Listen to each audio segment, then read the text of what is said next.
close to it.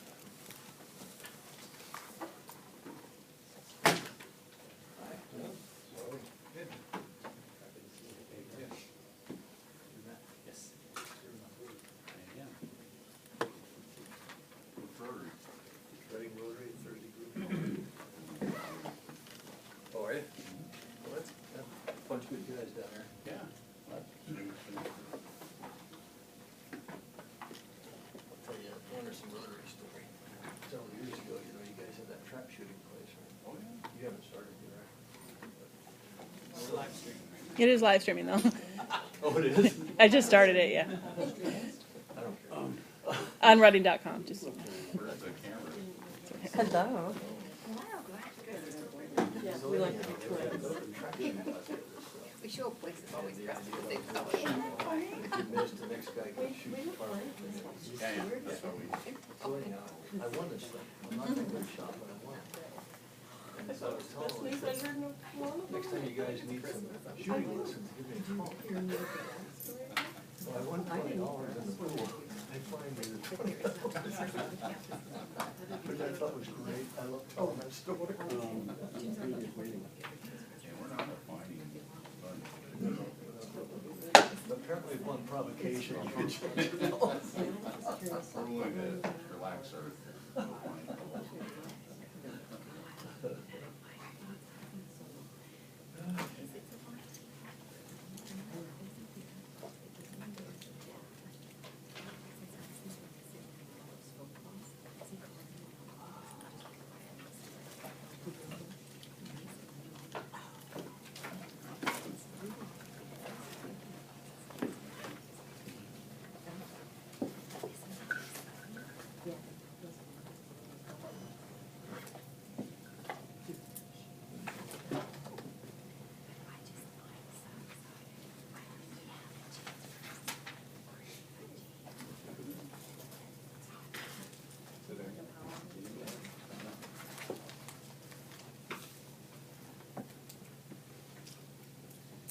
Well, hey, Greg, Hey. hey.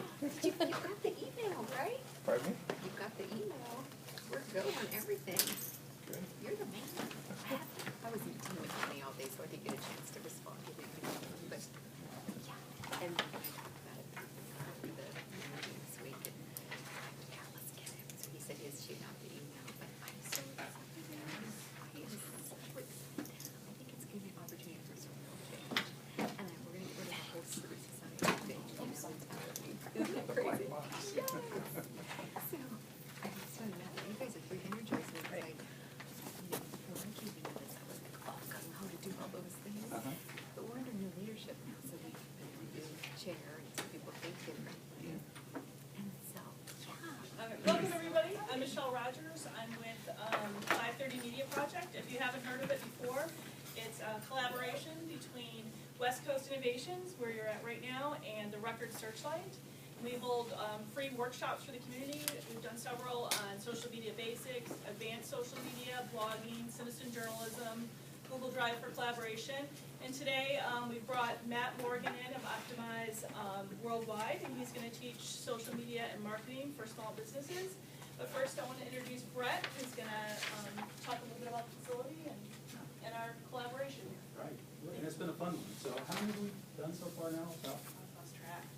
6, 8, I don't know. More than that, yeah. Yeah. Wow. So it's been a great collaboration with Record Searchlight. Happy to be doing it, and happy to welcome friendly competitor Matt to our facility. A lot of familiar faces and a lot that aren't. And my name's Brett Christensen. I'm the marketing director for West Coast Innovations. And West Coast Innovations is a bit of an odd bird in that we have 3 distinct divisions that are totally unrelated to each other. But the division I represent is a marketing division. We're a full-service, comprehensive marketing company, everything from graphic design, brand identity, web design, SEO, all the way to video production, media buying, that sort of thing. So if you have any questions that we can help with, also with us tonight is Chase, who is our lead graphic designer and our own personal social media guru. So again, super happy to have you guys here. In case you didn't notice, restrooms are right back that direction, back to your left. And Chase and I will be around if there's anything that you need. while you're here this evening, just let us know. And, yeah, just welcome, happy to have you guys here. Natalie, thank you. Well, good evening, everybody. First, I want to thank West Coast Technologies and Record Searchlight for putting together this program. It's pretty cool that we have this type of resource here in Reading, and a great facility to host them. So I'll get started with telling you a little bit about myself. My name is Matt Morgan. I'm the CEO and founder of a company called Optimize Worldwide. Like Brent said, we're friendly competitors. Do a lot of the similar things. But I am a Reading native, born and raised. Grew up out west Reading, going to Grant School, Shasta High, Shasta College. On the way to Sacramento for a little bit for school, but this is my home. I really enjoy it here. This is where I'm growing my family and my business. I also like to have a little wild side and do a lot of motorcycle riding. I've been riding since I was about 3 years old, and I'm doing a lot of motocross racing. Even ventured over into the freestyle motocross stuff where you hit the ramp and do all the tricks. And I still, to today, still like to go out and compete. So that's kind of my hobby. I'm curious to know, how many business owners do we have in the room? Okay. How about any others who maybe don't own the business, but are directly related with helping that business grow? Okay. My own company and somebody else. And I have kids. Nonprofit board. Okay. How about in the back, what's your business? Me? I saw somebody raise their hand back there. Me? Sure, what's your business? We produce infused personal care products, botanically infused personal care products. Okay. And anybody else want to say what their business is? I sell jewelry, so potted designs, as does Cheryl. Yeah. So Facebook is going to be vital for you guys, right? We love Facebook. I'm a service. I'm a clinical hypnotist. Okay. And so a couple of questions. How are people currently finding your business? My website or word of mouth. Okay. Okay. So certainly online marketing strategies might really help kind of ramp that up and drive them to the website. Okay.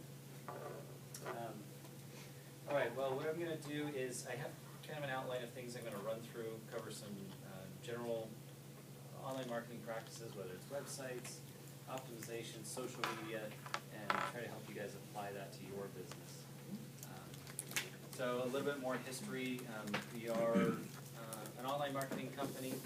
We're still pretty new, coming up on our 4-year anniversary. We have about 13 employees now, and we're just down the street. So it's going really well. All local talent, so it's kind of neat.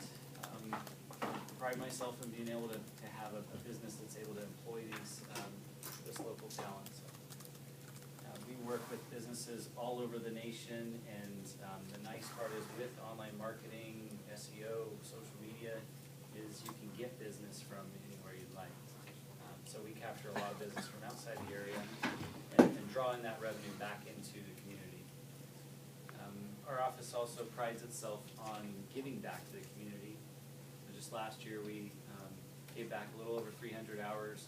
This year we're approaching about 400 to date. Several different projects. And myself, I've been in the industry a long time. Since I was in high school, I was always kind of an entrepreneur. Ran a sign business, graphic company, did web design out of my home. I've worked for Simpson University, been marketing director for a corporation. But I truly wanted to go back out on my own and build a company, and I have a passion for marketing. And one thing I'll do is contribute to our SEO community, search engine optimization, and I'll write tips, blogs, guides, how-tos, and I've been picked up by a couple of the largest blogs in the world. Moz is one of the biggest in the SEO community, and Search Engine Watch as well. So I'm a regular contributor to some of those blogs, and it's kind of neat when I get to post on those, because you get just thousands of tweets and mentions and all this stuff. It gets a little crazy for about a day and a half, and then it just goes dark. So you gotta go write some more stuff. One of the first things I want to talk about tonight is your guys' businesses, and whether it's in an early stage or even been in a business for a long time, and is your brand consistency. It's never too late to kind of start over, rebrand, and really make sure that you've got a good consistent brand across the board. It's important because that brand awareness goes a long way when you see it in different mediums, whether it's Facebook or you have a business card in your hand, you hear it on the radio or see a TV commercial, you're going to have that recall. So it's really important that your stuff is fluid across the board. So whether it's your, it starts with like your logo, your just general identity, but all your flyers, your website, Facebook page, all that should just be consistent across the board. There's things you can do on your own, and there's also companies like West Coast. I'm sure, what was your name again? Chase. I'm sure Chase would love to develop your brand. Okay. So types of online marketing. A lot of times with online marketing, you don't want to ditch the TV, the radio, the print type of stuff, but now everybody's kind of doing everything on the phones, and so you got to have, you got to be accessible via the web.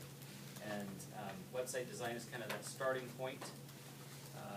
Second stage is going to be, how do people even know that website exists?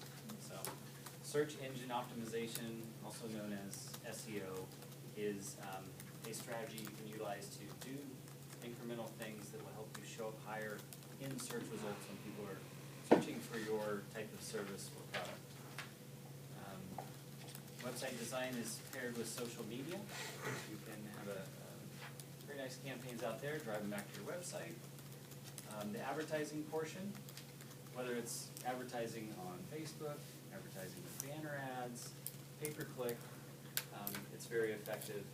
And then we're also going to cover a little bit of email marketing to kind of stay in touch with your potential customers.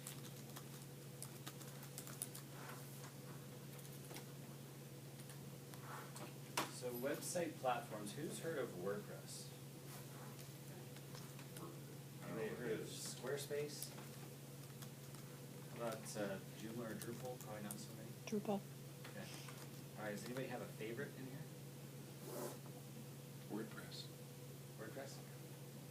What's your guys' favorite platform? We typically build on WordPress, and that's mostly out of necessity to for ease of clients' use, easy to train them on, teach them.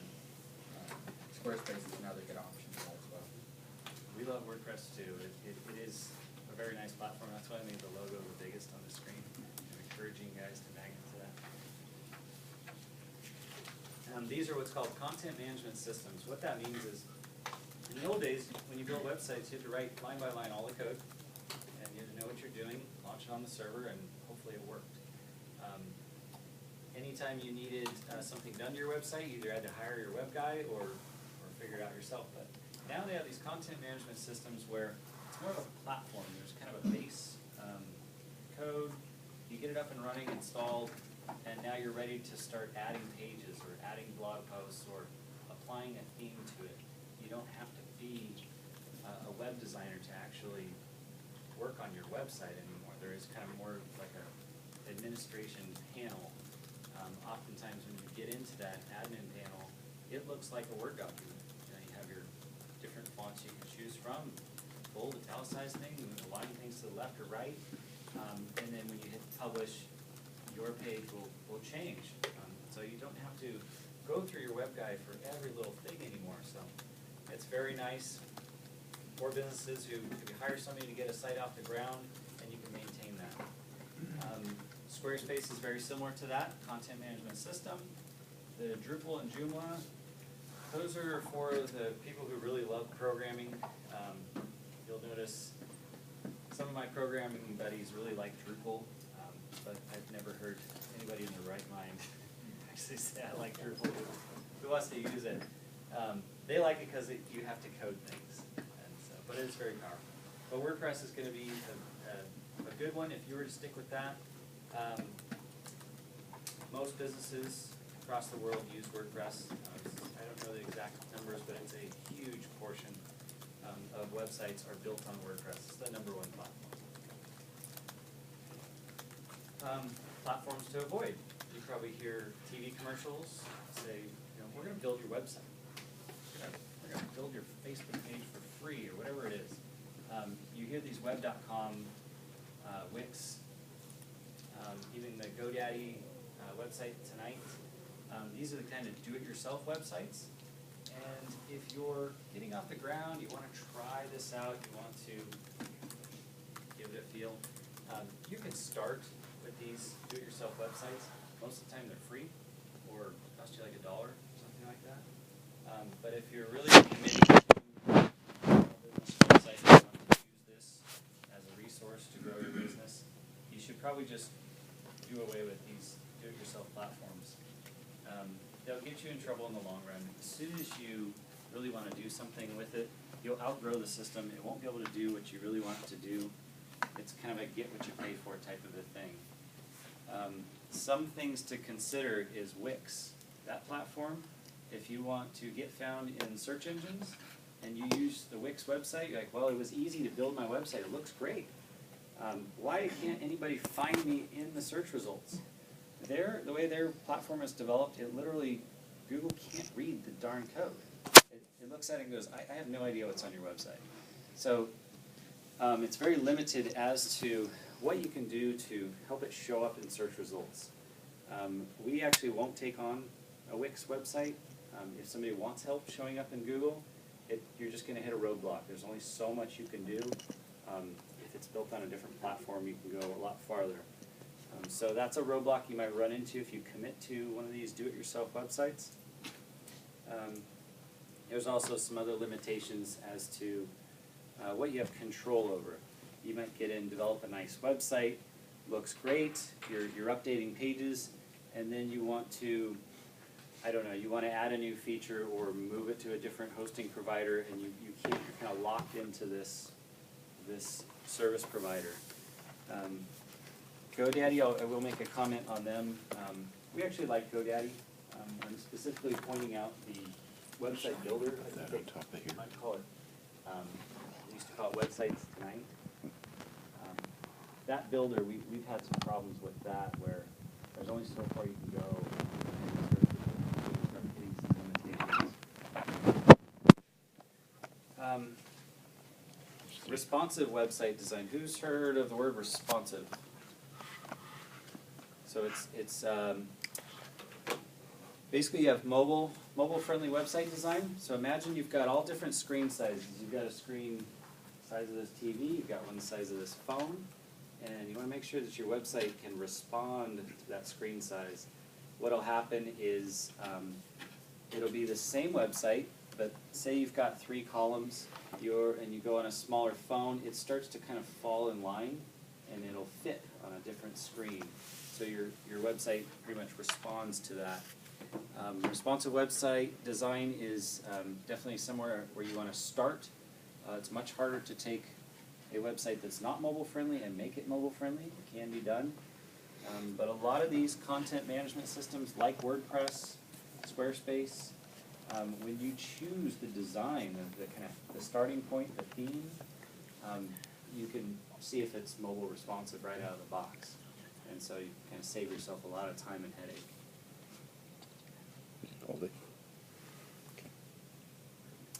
At any point, if anybody has any questions, we got plenty of time this evening. So I've got a lot of different talking points in here, but feel free to raise your hand. We've got plenty of time for that. So part of website design, you might want to know, how is my website performing? Who's going to it? How long are they staying on my site? What are my most visited web pages? You can install Google Analytics. It's tracking code. It's a free service from Google. And with that tracking code installed from that day forward, they're basically monitoring all sorts of different things. And it's kind of interesting when you're looking, you'll figure out which metrics that are important to you. But some big ones are how long are they staying on my site and which pages, so you can kind of watch how people flow through your site. Say, well, they went to my home page, they went to, they read about us, and then they got to my service page and they bounced, they left. So we need to tune that page up. We need to look at that and say, how can we keep people on that page longer, or get them to convert to my contact page?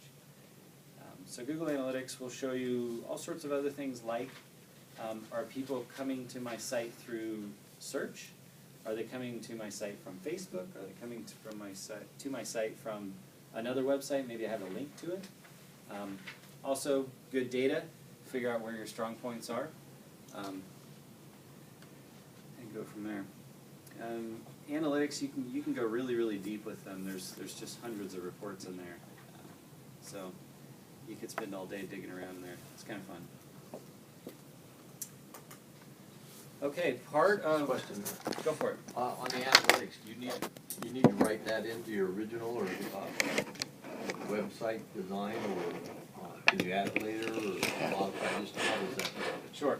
Google Analytics is gonna, when you go to google.com/analytics, you can sign up there and create your profile, and then you can add as many sites as you want. I think there's like 500 as the limit or something.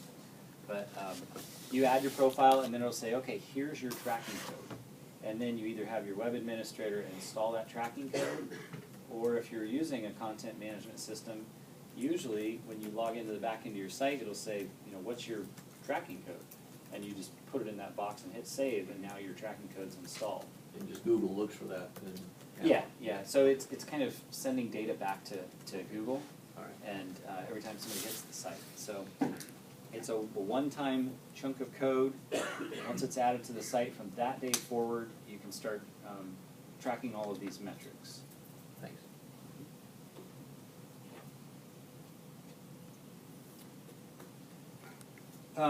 Websites need to be secured and backed up, and this is an important part. You spend months on your new website. You're very proud of it. You're sending a lot of people to it. You're advertising to it, and then one day you go to your website and you realize it's been hacked, and you go, oh shoot, what do I do? So do you have a backup, or could I have prevented that hacking in the first place? This stuff happens more often than you'd think. These content management systems, they run off of databases, and databases are much easier to hack into. These little 14-year-old kids are writing these codes just for the hell of it, just to have fun, and it goes out and crawls the webs and just destroys your website. Some people are doing it to inject things where you've got Viagra all over your site. Some people are, who knows what they're doing it for, but it happens on a daily basis. Sites are getting hacked all the time, and so if you're going to commit to a website platform, I would ensure that you also have a security measure in place, whether it's just making it a little bit more difficult for them to crack your login, or do something to the database. There's some security things you can do, but most importantly, have some regular backups running, scheduled backups. So there are plugins, there's services you can do, there's people you can hire to do this for you, and say, okay, I'm on a monitoring type of service. If my website were to get hacked, I can restore it from a backup from last week, and I don't lose months of work. I can get it back up and running. One important part to consider too is some people will say, well, I'm running backups. It saves it in a folder on my hosting provider right next to my website. And then you forget to pay your hosting bill, and your hosting goes down. That includes your backups.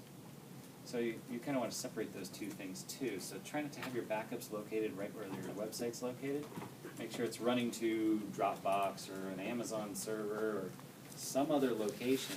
So if anything happens to the hosting provider where your website lives, you can go retrieve it from a third-party off-site location. Matt, could you just back it up to a file on your computer? You can. Yeah, I guess you could. Typically, it's not done, apparently. Cloud hosting, cloud storage is so cheap these days. I mean, I get a bill from Amazon, and it's like 26 cents a month for all of my clients' backups. I mean, we have like, I don't even know how they make any money off of it. But the Amazon S3 servers, it's ridiculously cheap. So, and oftentimes like these Dropbox accounts, they're free, you know, up to a certain amount of storage. So it's almost worthwhile to just use their service. They're maintaining their servers. Power's always on. They're really good with all the redundancy. So, but I'm sure you could back it up to your local computer. It's typically not that. Any questions on malware, hacking, how to protect your site? Who here manages a website for their company? And you in the back, what platform is it on? We actually use Solid as where golf course. Okay. So we use their POS system, which also includes our website. Gotcha. And does that service, is there something you guys kind of subscribe to, or it's part of the service agreement where they do have a backup service in place? Yeah, they back it for us. I bet they do. But yeah, it's common. It's common if you go through a vendor like that they've got it all dialed into. It's they're used to it as well. Any system can get hacked. It's not just WordPress. WordPress is a little bit more vulnerable than others simply because it's the most popular platform. It's almost like why does a Windows computer get hacked all the time and everybody claims, oh, I got a Mac, I'm never going to get a virus.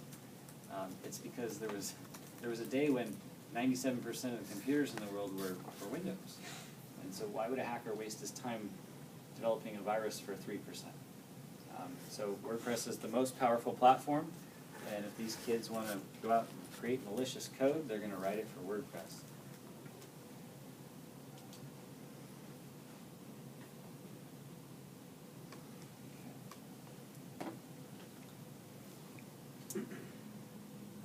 SEO, search engine optimization. So this is where basically you have your website, looks great, it's beautiful. Now you need to get people to it, to engage with it. So one of the strategies you can use is called search engine optimization, where you're doing things to your website or writing content. You're doing good marketing that will help your website show up higher in the search results. You're really making your website relevant to the people who are searching.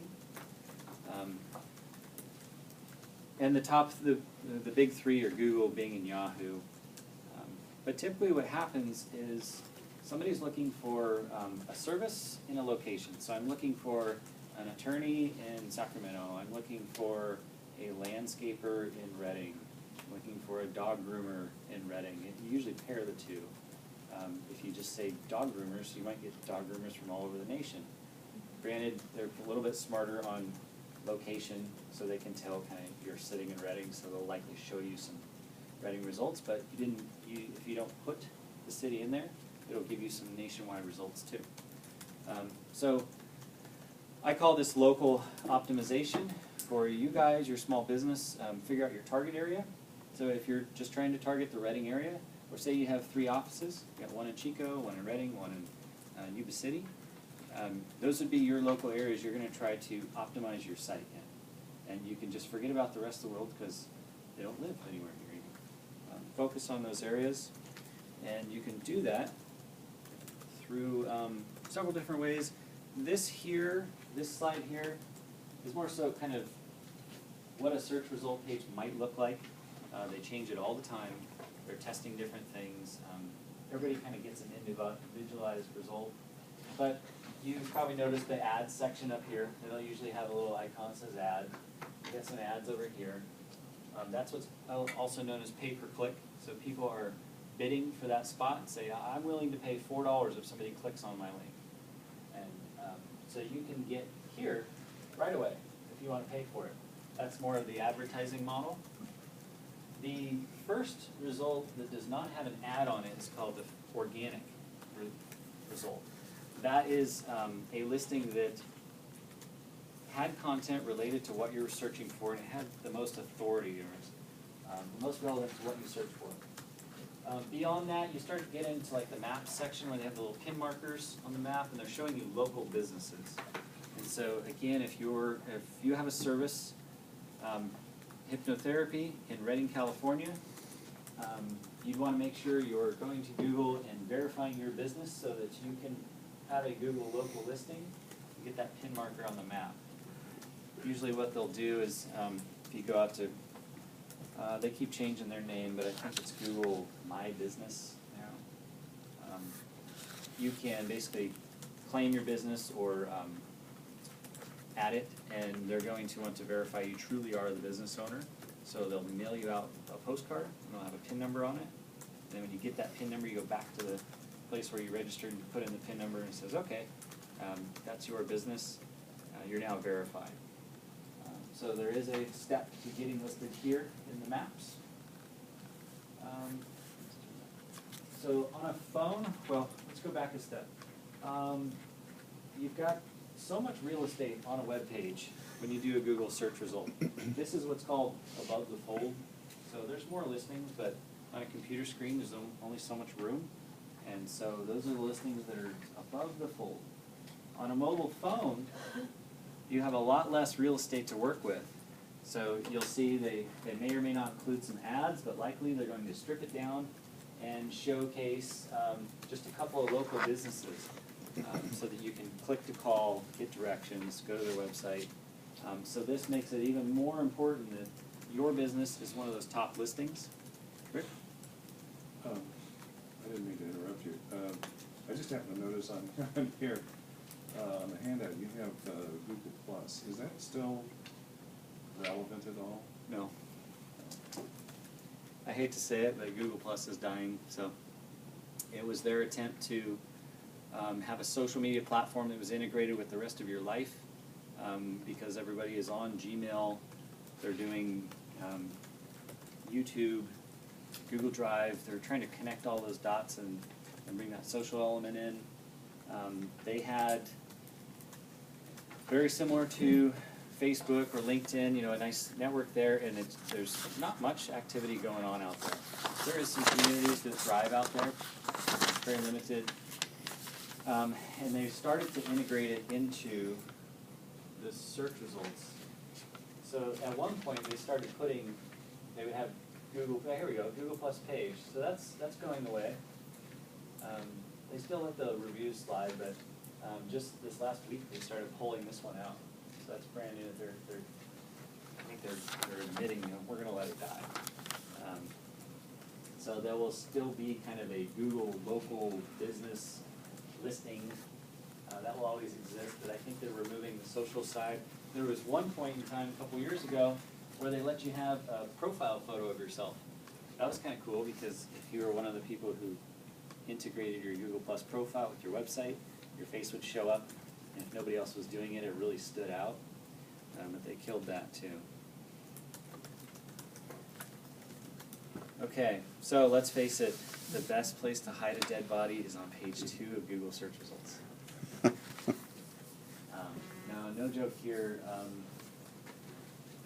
if you are monitoring those analytics and you're watching that traffic and you're waiting for the phone to ring, it's amazing the difference from being on page 3 and you start to work your way up to page 2 and then you hit page 1 and the phone rings. It's just people want that they're going to hit those first couple listings, especially on a phone. Why would they go to page 2? You know, they can evaluate a handful of listings. They'll kind of check some reviews out. Maybe they'll go to their Yelp page. They'll do a few things, but they're not going to start drilling into page 2 and 3 and 4 unless they're doing a research paper or something. They really need to dive down into some knowledge base. But for small businesses, you've got to be one of those top listings, or you're not going to get the phone call. How do you do it? How do you get your website to show up in search results? A few different ways our office approaches it. Number one, we've got to make sure that your website is search engine friendly. There's a couple hundred things you can do to your website to make sure that it's kind of Google friendly. It's what everything Google's looking for. It's crawlable. We'll get into that. Updating your business listing information. So I mentioned getting into the maps over here. being one of these local businesses on Google, well, is your address correct? Is that the right phone number? Is that, have you moved recently? So you gotta make sure your stuff is up to date. We'll get into that too. The biggest piece is gonna be building up an authority, like a trust. And you gotta prove to these Google robots that your site is trustworthy. We'll show you how to do that. And then social media is now playing a role in search results. So the things you're doing out on Facebook and Twitter and all of these social media engagements are now actually playing a small role in how a website ranks. So when it comes to a search engine friendly website, again, there's a little over 200 algorithms in Google alone where they've got these criteria that they run through and say, well, is this website relevant to the search result? Does it meet our standards? Is it crawlable? So there's all these different algorithms, but you can go through your site and there's a whole checklist of things. So I'll cover a few of them here. If there were 3 things I could do to a web page to help it show up in search results, the number one thing I would do is make sure that my page title, on your browser tab, and you'll see that title that's up there in Chrome or Internet Explorer, and it's the actual title that's on that tab. That's what's called your page title, not to be confused with your page heading that might be physically on the page. Those are 2 different things. What'll happen is your page title is this right here, this blue one. That's what's going to show up. And so if I was trying to rank for Reading website design here, in this example, or how about web designers in Reading, I'd want to make sure my page title included those phrases. So not only am I going after the service I'm trying to rank for, but I'm tying myself to the Reading area. And each platform has a different kind of way to update your page title. WordPress, it's the very first thing on the page. It says what's your page title. So you pop that in there. But that's going to be the most important thing. You're basically telling Google, my web page is about this. So when somebody does a Google search, I'm relevant to it. So your page title is absolutely number one thing you want to be looking at. It's the easiest thing you have control over that you can do to make a big difference. In this example here, this is kind of just a sample, but let's say this is your home page, and you have control over that page title. Let's say you offer 5 or 6 different services. So you have service pages that they might click into services, and you have a page for your different service offerings. And each of those page titles should have the service offering and then include the word Reading or whatever area you're trying to rank in. But each page should have its own unique page title and be relevant to the content that's on that page. Number 2, if I could control another thing, would be my URL. So domain names are having a little bit less effect as to what keywords you're ranking for. So if you're selling pet supplies and you had best pet supply store in Reading.com, you're really kind of pushing it there. You're saying, I'm literally trying to rank for this term in this area. People used to buy a bunch of these domain names and they'd get really long, like the best black shoes, and it would go on and on, .com. And so that's what's called an exact match domain. So Google released an algorithm and said, well, we have the EMD algorithm that says, if you're trying to manipulate the search engines and you have this obscure domain name that's clearly has nothing to do with a business name or a brand, and you're trying to rank for this term, we're going to kind of look at that and evaluate it and see if you're just spamming the web. And they might kind of ding you for that. So a lot of people fixate on their domain name and say, well, I'm a hypnotherapist, so I need Reading Hypnosis. Granted, that is a good domain name, but Someone has it. yeah. But I wouldn't fixate on it. It's not like well, I have that domain name, so I'm the #1 result. You can have whatever your brand is, that's really what your domain name should be. Focus on branding, and the rest will come together. What'll happen is you'll have, say, whatever your brand name is, so myawesomecompany.com makes more sense than trying to put Reading Web Design. I'm kind of boxing myself in if I do that. So I'd rather have it be myawesomecompany.com, and say I get to my service pages, then have it be /hypnosis, / whatever your service offering is. So you can control what your page URL says. When you create the page, it'll ask you kind of what you want, or your subdirectory there. So that makes a big difference. Again, Google's looking at it, they're scanning the page and they go, well, the page title's about XYZ, and the URL has XYZ in it. And then the final piece is going to be your page heading. I don't really have a representation on it here, but let's say you get to the page and it has a heading that explains what the page is about. So again, if you have the service you're trying to offer and your location in there, you're tying yourself to that search term. You're making it relevant. Other things, this is now, as of April, make sure your website is mobile friendly.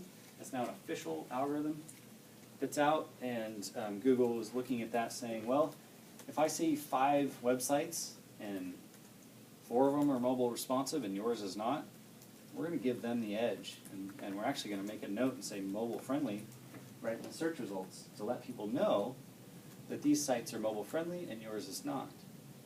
And what they're trying to do is take their website searchers, their customers, and offer a good experience.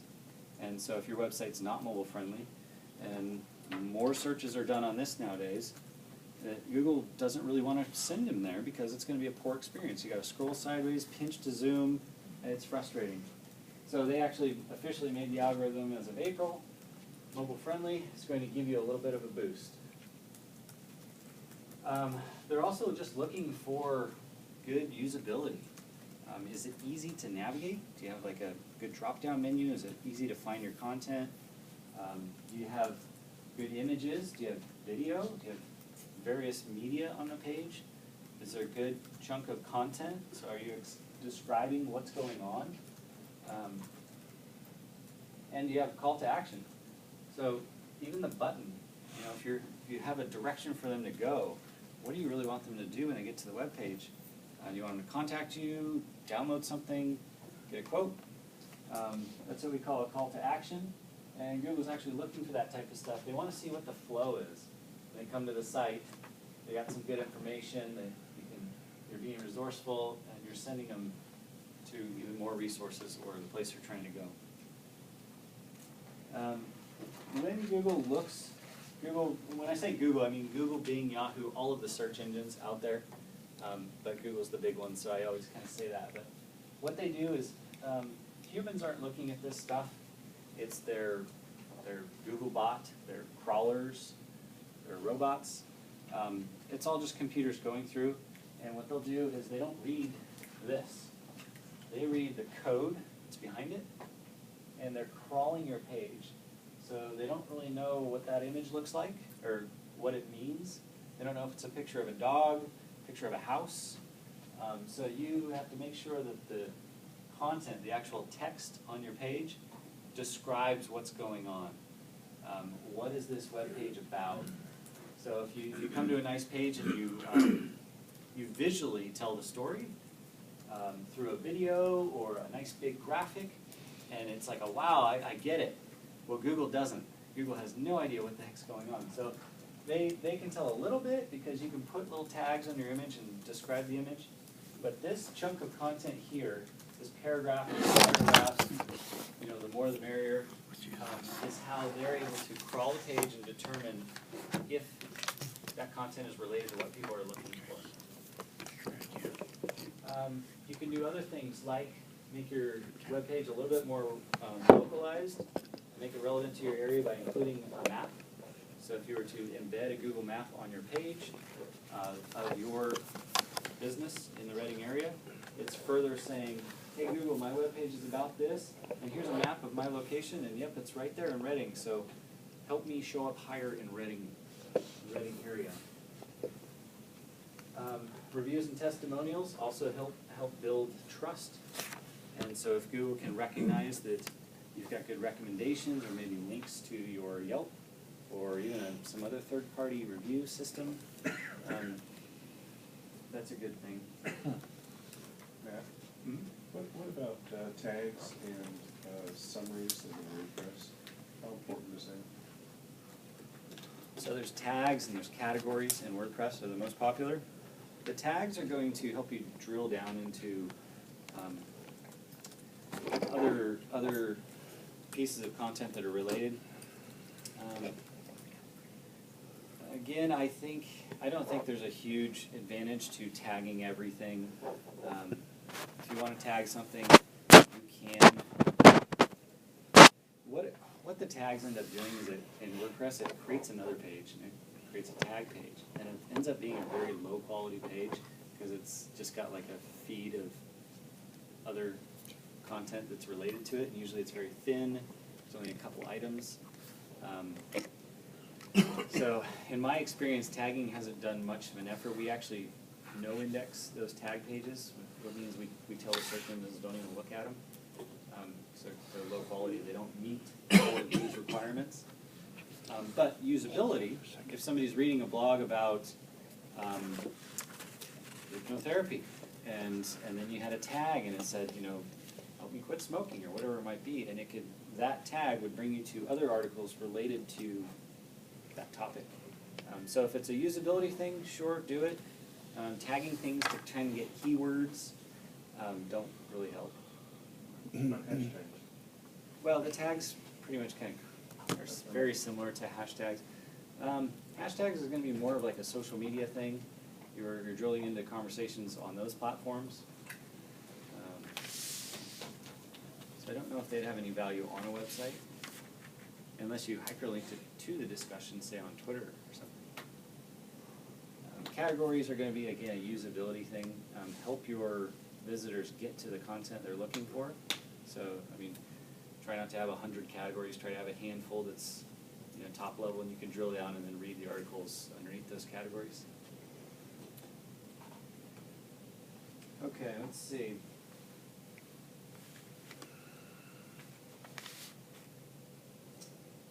Okay, so this slide here shows how to, kind of sounds weird, you can optimize your site, right? But you can also optimize your listing, the way it looks. So when you show up in search results, sometimes you might not even be the #1 listing, or you got all these ads going on, but you can make yours stand out. A couple of things you can do is you can control your page title. That's the blue one there, so on your web page, you put a good page title. You can control that. Your domain name, usually there's some sub, if it's like a landing page or a service page, you'll see the URL will extend out, and that might be keyword specific. This Google Plus stuff is going away. But here's what's called your meta tag, meta description, and it's about 150 characters that you have to describe what's on the page and encourage people to click on your link over the next. So if Which one is that? that's called this section here, this sentence, is called your meta description. Oh, okay. So oftentimes, like in WordPress, more towards, after you're done building your page, towards the bottom, it'll ask you, well, what do you want as your title and your meta description? Fill that out, make it unique, and keep it above 50 characters and less than 150. If you go over, you start to get an error. Google will have, there's Google Webmaster Tools, you can check kind of some errors on your site, and if you go too long on this, you write one that's way too long, they'll kind of flag you as an error in Google Webmaster Tools. So the rule of thumb is don't make it too short, so over 50 characters, less than 150, and it's almost like a tweet. You have very limited space to tell people what is this web page about and why should I click on it. One of the strategies you can do is throw your phone number in there, and on mobile devices, oftentimes it'll convert to a click to call. So they don't have to type in your phone number, they literally click it, and your phone will say, would you like to call this person? So there's a strategy you can do.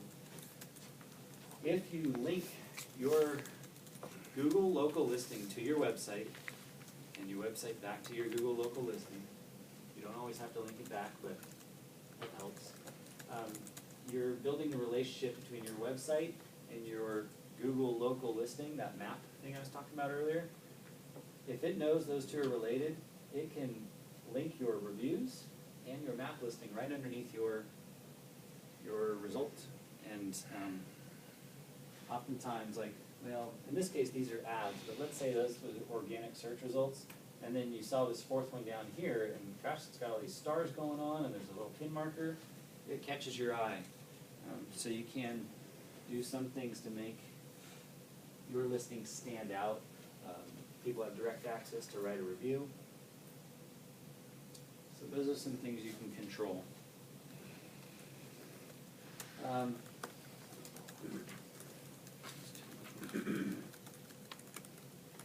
Okay, you can control what your website looks like, the content on it. You can control a lot of things there. One thing you can't control, and it's the biggest ranking factor, is that the authority, the trust Google looks at. You can slightly control it, but here's what happens. Google looks at a website and says, okay, about 60% of the game on why a website ranks higher than another is who's linking to it.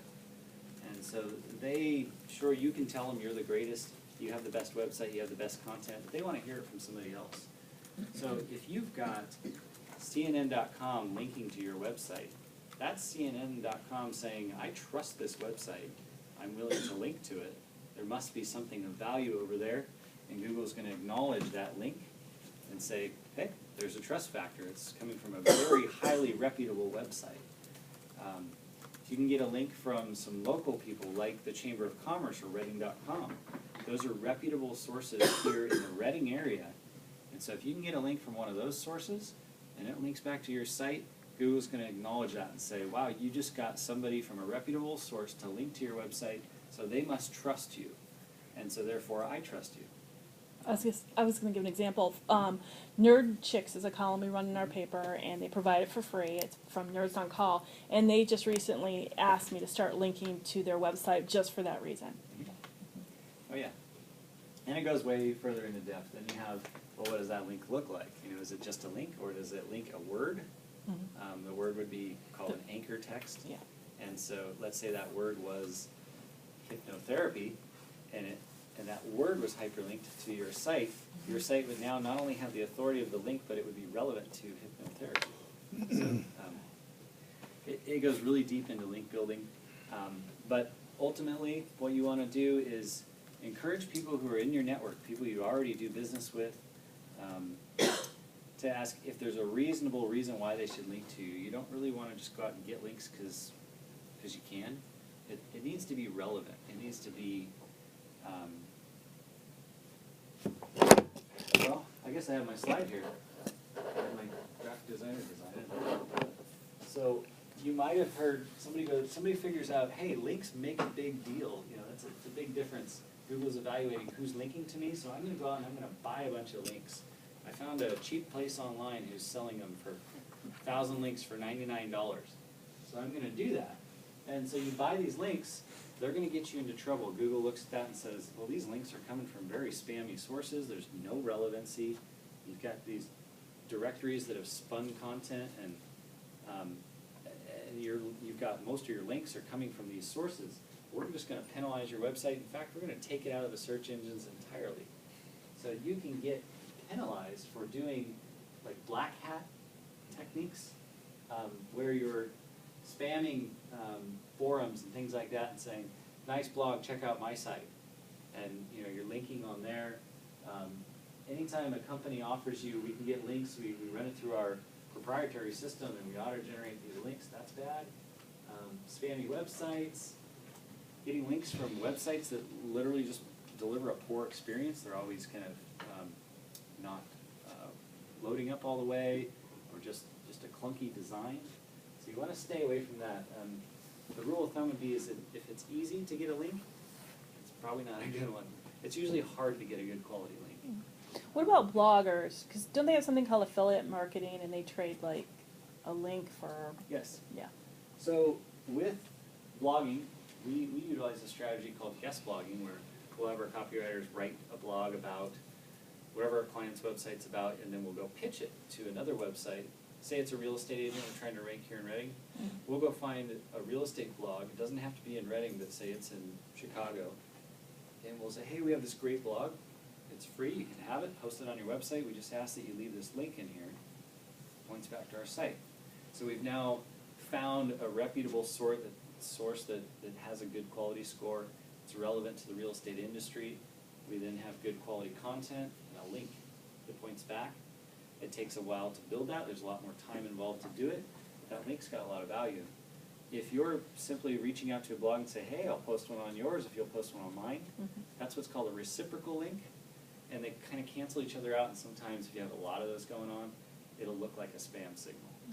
So the trick is you can do reciprocal linking, but link to a page on their site and have a different section of their website linked to a different section on yours. So it doesn't literally look like you're trading links. Again, people think of that, oh, I could trade links with this person. It sounds pretty easy, right? So it can get you into trouble. When you're trying to get links from other sites, just think of people in your network, people you do business with. You're a member of something, you've got this credential. Maybe they offer a profile on that site and it offers, hey, put your link in there. So it's relevant to you. You are credentialed by this organization. Now it's on my website that talks about my expertise. There's some different tools you can use to evaluate the quality of a website. One of them is called the Moz bar, and it's a Chrome extension.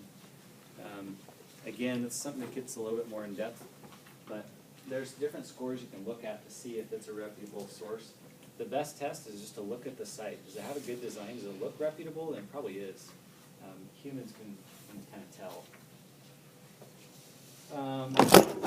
You can get links from mobile responsive websites. So again, it's that poor design. If you're getting links from something that's clunky or doesn't really provide a good experience, if you can get one from one that does provide a good experience, it'll be a better link. Influential authors. So Michelle, this one might work for you. If you can find people who have made a name for themselves, they're like a top-notch blogger who, when they post something, 1 million people read their stuff. If you can reach out to them and somehow encourage them to talk about your product, your service, or guest post on your site, those influential bloggers usually have a lot more going on behind the scenes, where they have a ton of Twitter followers or Facebook followers or whatever it might be, and when they share your post, like 1 million people see it. Yeah, that would be awesome if you got something like that. But influential people, if you can start building a relationship with them and somehow get your content spread into the mix, you can get some good quality links. Okay.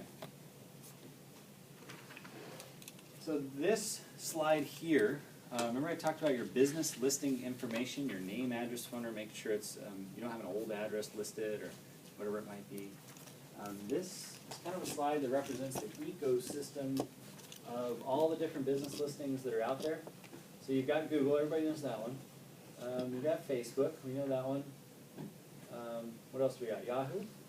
And then you got a bunch of other ones you've probably never heard of. You've got City Search, Super Pages, Manta, Hot Frog, Yellow Pages, Yellow Bot, Yellow Mojo Pages, and the list goes on. All of these sites here are directories of businesses. So you go there, and there's going to be a name, an address, a phone number, maybe a description of your business, a link to your website, your email address, your social media profiles. Each one of these you can have a profile on, and what ends up happening is, say you've been in business quite a long time, and you move. You go, okay, I moved. I'm going to have my office manager go to my Google, my Facebook, my Yelp, and my Yahoo, and we're going to update our address. And we've got it covered, right? And then people can't, they're going to your old address. They go, oh, I forgot about super pages. I forgot about my Twitter.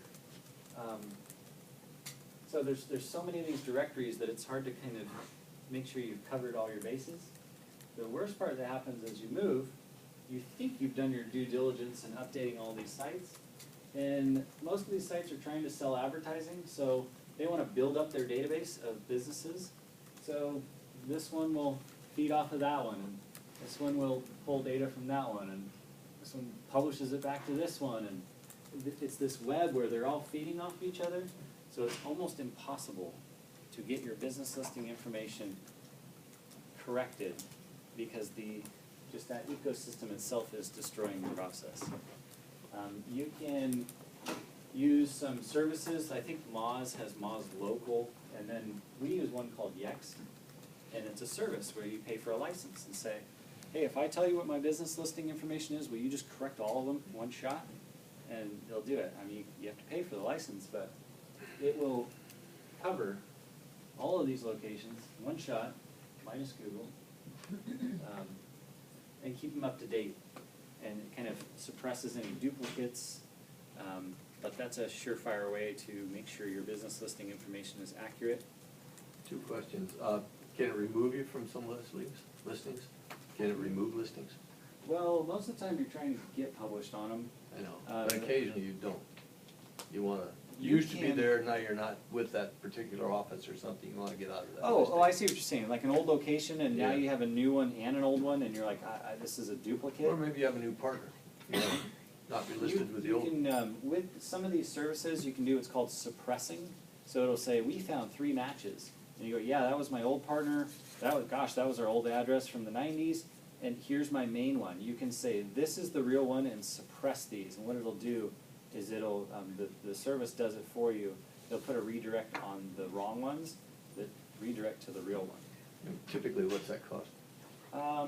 You know, licenses for that, anywhere from $50 to $150 a month. A month? What did you say the name of the licensing service was, So Moz? Moz Local is one of them. I've explored it, but I have never actually subscribed to it and used it. We partnered with a company called Yext.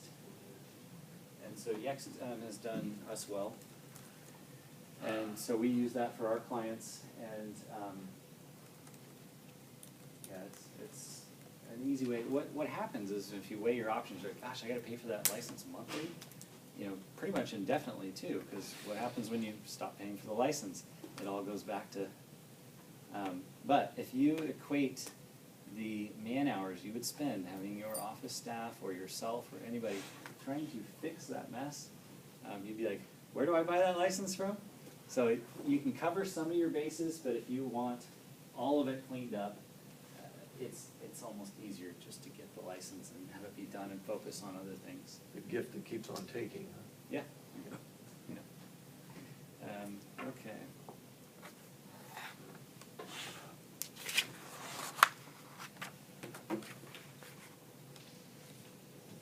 This here, if you do correct all your listings, while this one has nothing to do with Google and neither is that, Google evaluates all of these and says, well, how does their representation look elsewhere? And if it's a mix match everywhere, if it's confusing, you spell out street here and you abbreviate it here and you got a wrong phone number there, and they're unsure, is this the same business? But if all this looks really, really good and it's all consistent, you'll get a little bit of a jump in Google in their map section. You can run a listing scan. Again, this is just going through Yext, so you can go right to Yext and try this. We have the listing scan embedded right on our site. You can put in your name, address, phone number, and it'll tell you exactly what's wrong with it. So to kind of give you an evaluation, is my stuff really that bad? Or can I clean it up myself? But it'll look here and say, yep, we found a wrong phone number. Not standing out basically means something's missing. There's no web address, no Facebook link, or something is not in there. Matt, we have a question from the online audience. This person wrote, I have an 8-year-old GoDaddy account / website. I come up first or second on Google or Bing. They are forcing me to use their new web builder, which I hate. I build a new one with I built a new one with Weebly. I'm concerned about host changing. Any opinions? Well, Weebly is another one of those platforms it's really difficult to do good search engine optimization. So if this person is doing well in the search engines, they likely probably don't have a lot of competitors out there, and so it's totally okay. If you have any sort of competitors who do have the better platforms, they'll have a one-up on you. Changing platforms is always painful. It's simply transferring content, maybe going through a new design. You're almost kind of starting over. At least you can recover a lot of the information, but it's never a smooth transition. We consider those, you're basically building a new site, and I'm just going to kind of use that as a resource to pull my content over. So if you're considering switching platforms, it's not to the end of the world. It's actually kind of nice because every 2 or 3 years, you look at your website, you'll notice it's outdated. Things change so fast. There's now mobile responsive requirements, so it's probably good timing, you know. Just a good time to refresh your site, make sure it's mobile responsive, pick a platform that you might feel a little bit more comfortable with. Great, thanks. Okay, social media management. We're going to get into this a little bit more in depth on how to actually advertise on here. But social media management actually does affect how you show up in search results.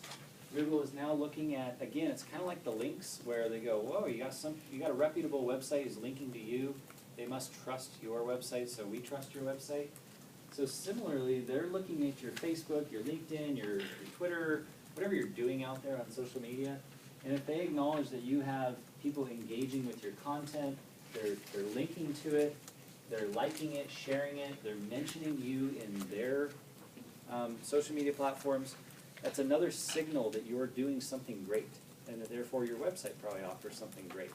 So you can get a little bit of a boost from social media. It's still pretty small, but it is making an impact.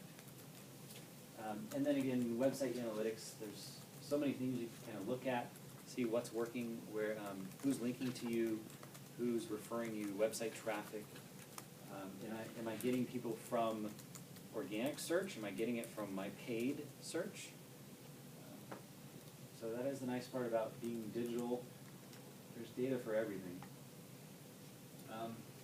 The biggest kind of gotcha with search engine optimization, you go, well, I don't need, I'm in the phone book. I'm good. I've got myself covered. Or I do my radio advertising. I do my TV. We don't discourage anybody from eliminating radio, TV, or print. But what happens, if you're driving down the road and somebody reminds you that you need to, landscaping service, that's right, I need to get a better new lawn guy. My guy is just not cutting it. But you're driving. You can't take action right then. So you forget the name of the business, the phone number, website address. You get back to your office or home, and you go to Google and you go landscaper and ready. And now that guy just paid for somebody else's advertising. And so same thing with TV. You're watching your favorite show, you're not going to get on the phone, it's 11 o'clock at night. So it's really hard to take action right when these ads are showing up.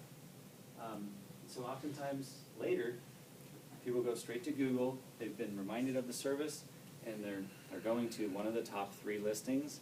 And if that's not one of you, you're just throwing your dollars, your advertising dollars, literally into your competitor's hands. Okay, how much of this can you do on your own, and how much should you let an expert handle? There are certain things you can do if you feel like you're unsure. Consult with an expert and see if it's a dangerous avenue to go down. You can get yourself in trouble with penalization. Again, you start to get a little excited. You're like, oh, I got a good link from this place. And then you start to see another opportunity, and you overstep your boundaries and get some links from places that you really shouldn't be, that maybe an expert would say, oh yeah, stay away from that. So there's the way I look at it is if you just practice good marketing, you're doing what Google wants. You're building a great website experience, you have good content, you're keeping it fresh, you're being resourceful, and you're getting the engagement. This shows you have something great. So if you do these things, those are things you can control. When it comes to kind of the technical side of things, it's almost better to just hire somebody or get a consult.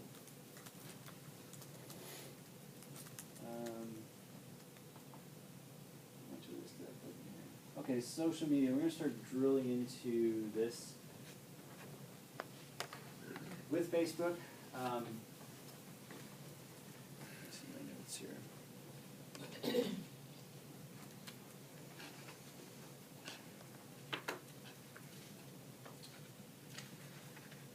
When you get into social media, there's some other things you can control. You have your profile image, you got your cover image, right? Why not put in a message in there, and maybe a phone number? So if you can put messages right in your cover image, put a call to action in there. A lot of people go straight out to Google, they download the Sundial Bridge, and they use that for their cover image. And it doesn't say anything, it doesn't really jump out. So this is actually a pretty nice banner ad that you have to work with.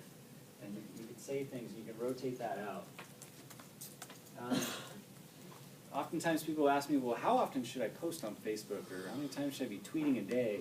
There is no magic number. Every industry is different, every target audience is different, every company is different.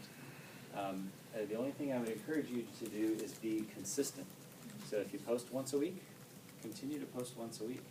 If you post 2 or 3 times a day, continue doing that and provide that consistency. That's something you can't control and be helpful.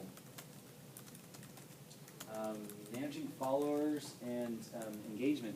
So if people are commenting on your stuff, comment back. If people write a review for you, that review actually does help not only your Facebook presence or Yelp or whatever it is, but it also helps in search results. But if somebody writes you a positive review and then you reply to it and thank them for their business or their comments, that's almost like a double review. It shows Google or Yelp or whoever that not only do people like your stuff, but you're right there engaging with them. So that review can actually go a little bit further if you respond to it. I have this slide that says obtain reviews. Pretty much anywhere it's great. Ask for people to review, write you testimonials, go on Facebook, write me a review. Watch out on Yelp. If you solicit reviews on Yelp, Yelp is like this evil advertising platform. They totally cater to their advertisers. And it can get dangerous. What happens is if you have a profile on Yelp and you've got a few people who have reviewed you, and then you go, I want to get more reviews. I'm going to email all my clients and have them go to my Yelp page and review. They go, they're not regular Yelpers, so they create an account, or maybe they had an old account, but they just don't have any, they've never reviewed any businesses. And then Yelp goes, wait a second, we just got like 10 new reviews in, and it's from all of these profiles that don't have any activity on our platform. So did you just did you pay somebody on Fiverr.com to go write your review, or what's going on here? Why aren't these active Yelp users reviewing your business?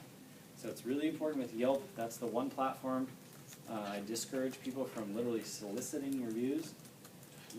Do your homework first, so you can actually go in, if you want to ask a review from somebody, go check to see if they're on Yelp and see if they're reviewing other businesses, and that would be a great person to ask for a review from, because that will count. Yelp will not show the positive reviews if you're getting reviews from low quality profiles, and then of course if you pay them money and you advertise with them, they're going to cater to you, show you at the top. Let's skip over that one. Okay. Any questions before we drill into Facebook? Okay. So Facebook, I put profile versus page because I see this happen a lot where businesses are new, they're fresh, they get off the ground, they're trying to learn how to do this, and they're using a profile to market their business. And it works for a little bit. You have to friend people, and your family and your friends start liking your business profile. And you really want to go a little bit further. You want to advertise, or you want to get more followers, you want to get more engagement, and you're stuck in a profile where people friend each other. A page is more set up for businesses, companies, organizations, other figures. A page, and people who like the page are going to kind of see what you've posted. if you're using a profile, if people aren't your friend, they're never gonna see your your content. I think that's what happened to me, because I thought I set up a Facebook page, Mhm. and then people were saying, well, how come we can't see your posts? Yep. I'm like, well, I don't know. So I good news did. is, yes, you can convert your profile to a page. So there is a method through that. I think if you literally use the Facebook search bar and say convert my profile to a page, there's like a tool Facebook will offer as a process to it. And good news, did I give any? I think I did. Well, I was reading up on this. We've had to do it for a couple different clients where they committed to a profile. And the nice part is, I'm surprised Facebook does this, but they'll let you convert it to a page, and they'll retain all of the current friends you have on it, and they'll convert those to likes. So, which is kind of nice. You would think, oh shoot, I'm going to lose all of those followers. So if you accidentally go through profiles, not the end of the world. You can convert it to a page. I put here with a page, it's more like a business. You can promote things, and people can follow it without becoming your friend. They can just see what's going on. I say that they might see your posts because Facebook is an advertising platform as well, and they'll throttle your posts. So what happens is, let's say you've got 100 people who like your page, and you post something, maybe 6 to 12% are actually going to see it. They've throttled it down. So even though people have asked to see it, they're not going to. They want you to boost your post or advertise, and then they'll expose it to everybody who's liked your page, and they'll reach out into their friends, and the more you pay, the more reach you get. So if you're ever wondering, when you post something and it says, 6 people saw this, you're like, gosh, all that time I spent crafting this beautiful post, and 6 people saw it. That's Facebook's way of saying, well, give us like $5 and we'll show it to like 3,000 people. I'll just run through some of these. Facebook profile. I have a question. Go ahead. But when people comment or like a post, does that boost it up so that more people that like the page see it? Mm-hmm. So it's almost like an algorithm on Facebook, and so when they acknowledge that engagement, it'll start to show up on other people's feeds who might be a friend of you. It might be an old post, and now it's like at the top of the news feed. It's like coming back. So yes, anytime there's new engagement, that kind of resets the cycle. You can definitely get more exposure that way. It'll extend that reach. With profiles, of course, you can control how much the public sees. Pages is everybody sees what's on there. With profiles, you can tag your friends. You can still create events. You can comment, like, share, message people. You can review business pages. Facebook profiles are the ones who manage a Facebook page, so there is no login and password for a Facebook page. It's who's an administrator. Well, this Facebook profile might be an administrator of this Facebook page. There is a max to how many friends you can have, and there's unlimited number of people who can like your business page. So that would be a good thing to happen if you maxed it out and realized you were using a profile. You can check into businesses if you're a profile, and you can be checked into if you're a page.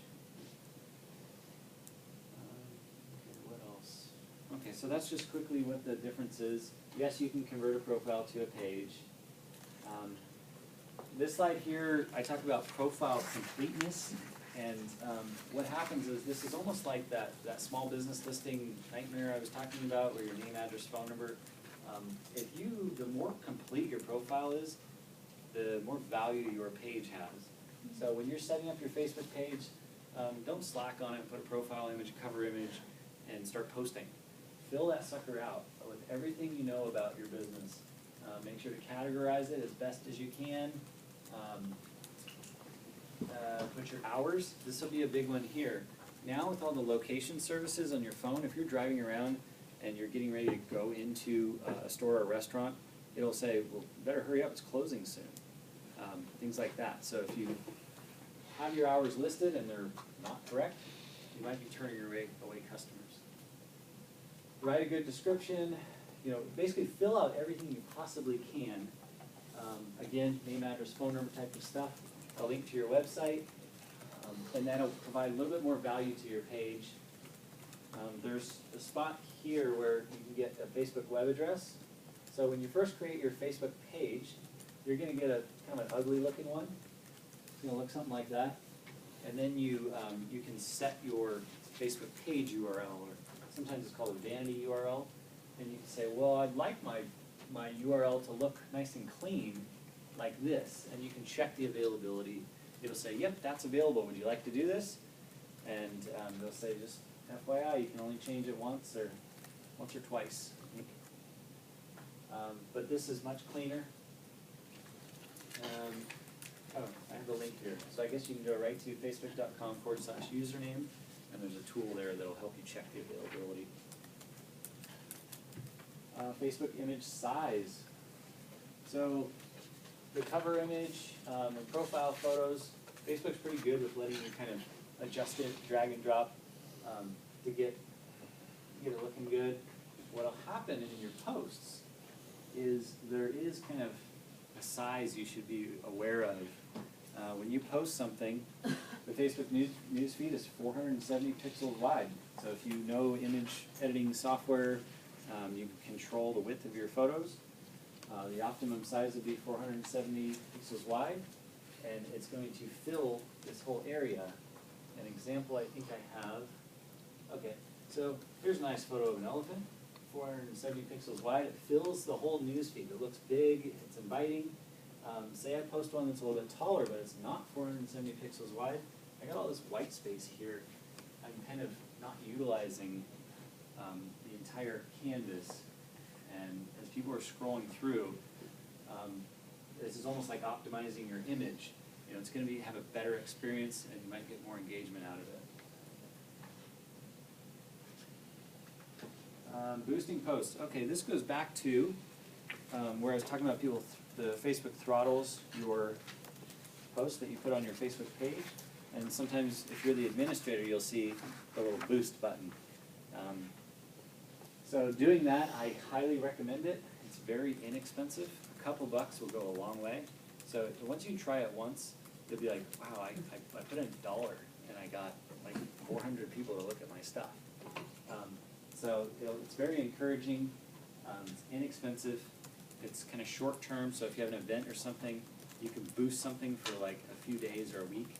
Is this on Facebook? Yes, Oh, Facebook. So if you are the administrator of your page and you share something, you'll notice a button that says boost. And Facebook will encourage you to use that boost button, and it'll ask you some different things. Well, do you want to extend your reach by letting us finally show it to the people who have liked your page, who asked to like it in the first place, and their friends? So that's where you get the reach. You say, well, 100 people like my page, and it's going to extend to all, not all of their friends, but a lot of their friends. So you start to, the more you pay, the more reach you can get. I've noticed, I tried to figure out the formula for it, and I think it's just, it's different for every industry and the type of posting, but $5 will get you a little over 1,000 people to look at it. So if you want 1,000 people to look at what you're posting, $5 will do it. That's boosting. There's Facebook advertising, which is a little bit differently.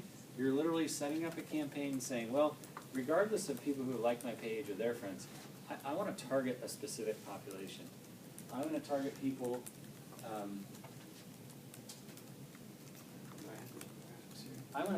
who live in Reading, who are age 24 to 35, who expressed interest in motorcycle riding, who are male, and you can go down the line and you can really tailor an ad and say, only show this to those people. So it's a little bit different from boosting something where you're just extending the reach. You're literally targeting people. So that's through Facebook. Excuse me. Did they not change their algorithm just a few months ago? They change their algorithm all the time. But So, I mean, as far as the targeting of the advertising. yeah, anytime you're dealing with Yelp, Facebook, Google, it's an endless cycle of them changing things. As soon as you get comfortable with it and your profile looks great, they're going to change it and say, guess what? Our cover image is now bigger. And then you got to go out and change all that. No, I was talking about demographics and market segmentation. Yes. Specifically. Yes. It was my understanding that they had made significant changes so that it was much easier to segment the markets. Yes, I know they're always fine tuning that process. Another big change they made is they went to a pay-per-click model, which they used to charge you to just kind of show it to people, and now with the actual advertising, they're saying, well, we'll only charge you if we show it to people and they actually click on it or they engage with it. So it's now a pay-per-click model. You get a little bit more bang out of your buck. Before, you had the potential where maybe you reached a lot of people and nobody engaged with the ad and you burned through your budget. But yes, they're always changing their stuff. It's very difficult, especially as an online marketing company, to try to stay on top of these things. Or a small business owner, as soon as you get the hang of things, it changes. Matt, you said $5 would buy you, going back to the boosting, would buy you, say, 1,000 people. What's the time frame on it? Is that per day, per week? It is or- short. You can kind of gauge how long you want it to run, but usually it's a few days, so 3 to 7 days is something a boost is gonna do. It's not a long-term thing. So it would be $5 per day for as many days as you want? You can or- actually set that. You can say, I'll spend $1 a day for 5 days. I see. But boost is a really short-term thing. You're literally just giving it a little boost. The advertising, you can run it for a duration, like you can run it for a month if you want. And set a larger budget. Say, I want to spend this much a day, or and you can really drill down into those demographics. There's a ton of different types of advertising you can do. Most people are trying to get clicks to their website. Get them to perform a call to action. If you're more on the techie side of things, you can actually run advertising where you only pay if somebody's installing your app, your mobile app or something like that. But tons of things you can do with advertising. Very effective. In my experience, the cost of advertising is the lowest on Facebook. So there's nothing that beats it. You can't reach as many people in any other platform than Google AdWords, whether it's SEO, TV, radio, whatever it is, your dollar. Facebook itself. Yeah, the Facebook advertising is very inexpensive. So it certainly should be a part of your marketing program. You don't want to cut out some of the other stuff. You need a well-rounded marketing program, but this is like a no-brainer. You throw a few bucks at it and see where it goes. It's especially for businesses who are trying to get off the ground. SEO can get expensive if you hire a company. Web design can get expensive. Google AdWords will break your bank. But you could start with no website, create a Facebook page, run $25 a month, and actually get people to do something, to call, or to like your page, or whatever it might be. You can actually use Facebook as your web presence until you're ready to get off the ground. So they've made it very easy for small businesses to succeed. One other question, what kind of feedback do you get from Facebook on what happened? Oh, there is, well, I don't have a slide, but there's insights. And so it's just like Google Analytics where you get all the reporting. So they call it insights, and there's a whole dashboard of reports. It'll show how long it ran, who's engaging with it, time of day, days of the week, age, income levels, interests. So again, it gives you some pretty nice reporting as to who's engaging with it. And with advertising, if you run a campaign and you get that results back, you can then run another campaign and kind of tailor it a little bit to the people who are engaging with it the most. Here's an example of an ad. Again, there's a bunch of different ways you can do it, but oftentimes you're saying, hey, I got something going on, here's a pretty picture to look at, and I'm offering you something, and here's my call to action. I want you to do this. Go get that offer, and it's probably a link to their website. So if I were to click on that, their advertising budget would deplete a little bit, but they got what they wanted. For the sake of time, any other questions on Facebook before I get into the next segment? We stumbled upon an unofficial Facebook page for our business, and we can't get rid of it or anything. Do you have any advice? Yeah. I've done it over and over again. Oh. We have a stalker that's created 20 different plus accounts. Well, you have a stalking problem. You have an automatically generated page. Facebook, like the other directories, were trying to build up their database. So they somehow crawled and recognized you had a business and went ahead and created a page for you, and you don't know what the username and password is. Correct. Because one doesn't exist. Okay. So you have to kind of claim that page. To be honest, I have a social media manager, and she's done it before. I don't know personally how to do it, but I know that it's difficult. She's been successful at claiming those pages or merging duplicate pages. Oftentimes they'll have you verify with driver's license or a business license or something like that. You got to go through their support team and upload these documents to prove you're the owner. But it can be done. It is a pain. There's not a terrible amount of harm having it sit out there unless people are searching for your business and it's the one showing up above yours. We don't have another one. So that's it out there, and it's got wrong data on it. Gotcha. Then I would try to take it over. And where do I go? Because I looked all over to find this. If you want to give me your contact information, I will connect you with our social media manager, and she can at least guide you where she goes to start that process. Fantastic. I'd love that. Thank you. Okay. Any other Facebook questions? Okay. There's two more segments here that actually go by fairly quickly. So if you do have any questions, feel free. Another piece of online advertising is banner advertising. You guys have seen banner ads forever on websites, and they're kind of annoying, and there's a very low click-through rate. So not a huge return on banner ads in general, but things have changed. You now, you can run banner ads, and the way it works is you put it in the display network. So you say, hey, Google, just show this to your network of websites, or some other platform. It might be AdChoice or MaxPoint or something, but you don't have to go out to all these websites and place your banner ad. You actually put it in the display network, and it will publish it on websites who have said, we'll accept ads if it's relevant to what our users are looking for. But then you can say, well, I only want my ads to show to people who have expressed interest in what I have to offer, who meet these demographics and are located in this area.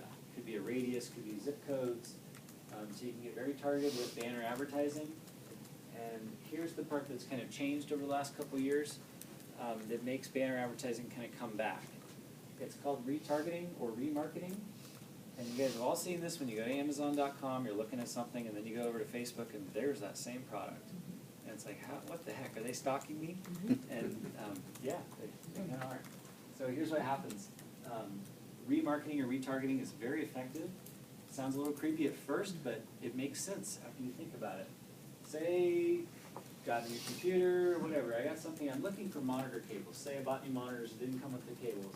I go to Google, I do a search, I click on the first result, maybe it's Best Buy, I trust that website, that's a good deal. I'm now being tracked. So there is a tracking code just like Google Analytics, small line of code, and now I can follow you around. I'm going to follow this person and learn about them. I don't buy the product. Somebody says, hey, come here real quick, it's 5 o'clock. I forget to buy the product. It might be 2-3 days, maybe a couple weeks later, and I'm reading the news, and there's that ad. So I've been retargeted to. They know I've been there. They know I've expressed interest in that product before. And so while it seems a little creepy, it's like, oh yeah, I truly do need to get that. I was interested, and I was right there. I almost bought it. So it's kind of helpful in a way. Your ads are now getting tailored to you, and so you're not seeing ads that have nothing to do with you. So it's actually, your experience online is getting better with this type of advertising. What happens in the advertising world is the click-through rate, if you're running banner ads, used to be really, really low. I mean, you're lucky if you got a percentage of people to click on your banner ad. But with the remarketing, we're seeing 15, 20, 25% of the people who see that ad the second go around are clicking on it. So it is reminding them that they needed to go back and purchase that product or go do more research on it. So the remarketing has made it more effective. There's also animated ads that are a little bit more inviting. And what happens is, as you advertise, you reach more people, so you get that brand awareness out there, and you start to reach the same people multiple times, getting people back who might have got distracted. How long does that remarketing last? I don't have an absolute answer for you, but I think it's about 30 days. It's potentially longer. I think it has to do with what's happening on your computer. If you're clearing your cookies, your cache, things like that, you've kind of blown it out. I could get an answer for you if you'd like. Okay, any questions on the banner advertising? All right, last segment. Email marketing. So we've covered kind of a lot of the online marketing basics. Got to have a website. It's good to get found in Google search. Tap into social media. Try some of that advertising. See if you can get people there. The email marketing is something you can do to continue to message to your customers and stay top of mind, and you can automate it so that it appears as if you're being very friendly and timely and delivering all this great information, and you've set it all up at one point and let it run. So you can time things, you can schedule out posts. I use MailChimp. It's great for small business because it's free to get signed up. They'll let you, I don't know the exact numbers, but you can get a sizable amount of subscribers and send, I think, like 12,000 emails a month before you have to pay a dime. And if you get over that, then you start to pay different tiers for how many people you have on your list or how many emails you're sending a month. But MailChimp is a great solution to give it a whirl. Constant Contact, most of you have probably heard of that one. It's a very popular platform. I don't know what their pricing model is to date, but if I recall, it is a monthly service. And so it's a little bit of a bummer if you're just feeling it out. You start to pay that monthly and you're not using it, it can get a little painful. So that's why I encourage people to start with MailChimp. What will happen is you can then start encouraging people to get on your list, have them subscribe to get new blog posts or your newsletter, offers, whatever it might be. You can embed, usually these mail programs will give you the code and say, embed this on your website, and this box will show up on your website. And so when people fill this out, you hit subscribe, it's all automated, it goes right into your email marketing list. From there, if you're using one of these platforms, you can develop what's called drip campaigns. So you can say, I want to have a series of emails that say I've got 4 different emails. When somebody comes to my website and buys something or they do something, they now get into the drip system. And they're going to get an email on day 1. And if they don't act on it, I'm going to send them an email in 2 weeks. If they don't act on that, I'm going to send them another email in a month, and then maybe 6 months out, whatever it might be. You can kind of get in their head a little bit and see what are the touch points, what's the perfect timing to be following up with them. And you set this drip campaign up once, and as people get added to the system, they just start receiving it. It's not like an email blast where you're sending it to all of them. It depends on when they got added to the list. So a great way to develop content once, set it up, and let it run. I think Macy's does that. Oh yeah, yeah, for I sure. get a lot of Macy's emails with And offers. is that on MailChimp? MailChimp is just a platform. They can do a lot of things. Constant Contact can do all the same things. And there's a ton of these out here. These are kind of the top ones that are recognizable. There's a lot of email platforms that are built right into some of your other tools. There might be a CRM you're using, or in your case, you had a specific platform your website was built on? Well, yeah. Yeah, It's so homegrown, Yeah. local company, not very okay, wide. sometimes like real estate websites will kind of have that built into the website or their CRM, and where you can do email blasts right out of that. So there's several platforms that are kind of pre-integrated, but out of the box, it's pretty easy to set up MailChimp, pick a template, start writing some content, and start trying out email marketing. Give it a shot. The big thing you want to look out for is you do need to be a little bit conscious of who you're sending emails to. There is the CAN-SPAM Act. You don't want to spam people. The mail providers will just shut you down before you get in trouble. But if you're just going and scraping the web and finding all these email addresses, you didn't organically get those addresses, and then you blast them some offer, and they're like, I didn't ask for this, I don't want it, unsubscribe, and you start getting an unsubscribe rate that gets over about 3% of your list, MailChimp will just kick you out and say, sorry, we don't want you on our platform. You know, you're spamming the web. So you want to be careful of that. The best way to put it is that you can email people all day long if you've established a business relationship. So somebody has been to your website and signed up for a newsletter, or at any point you've been in email communication with them where they asked, hey, do you guys offer this? There's a business relationship. You can now email market to that person according to the rules. And you can stretch it out a little bit further. But if you're just blatantly spamming people, your email marketing system's either going to shut you down or you'll get a nice letter from some authorities. I doubt it'll come to that, but just keep an eye out for that. Any questions on email marketing? Okay, I think that's the end of the show. Thank you. Thanks, Matt. And I provided some of his PowerPoint here, but it's online. If you go to writing.com or if you check meetup.com under today's workshop, I have the link posted there. It's basically bit.ly, B-I-T, /ly/ so me Matt, capital S, capital M, capital M. So me Matt. So me stands for social media. So that's how you'll find the PowerPoint if you want to review it later. Okay, you say that. Well, on this it says, would you like to link to it? Go to Does that happen too? Link to it? Workshop. Oh, would you like a link to the PowerPoint? So she can email you. So that should happen too, right? Yeah, yeah. You're also welcome to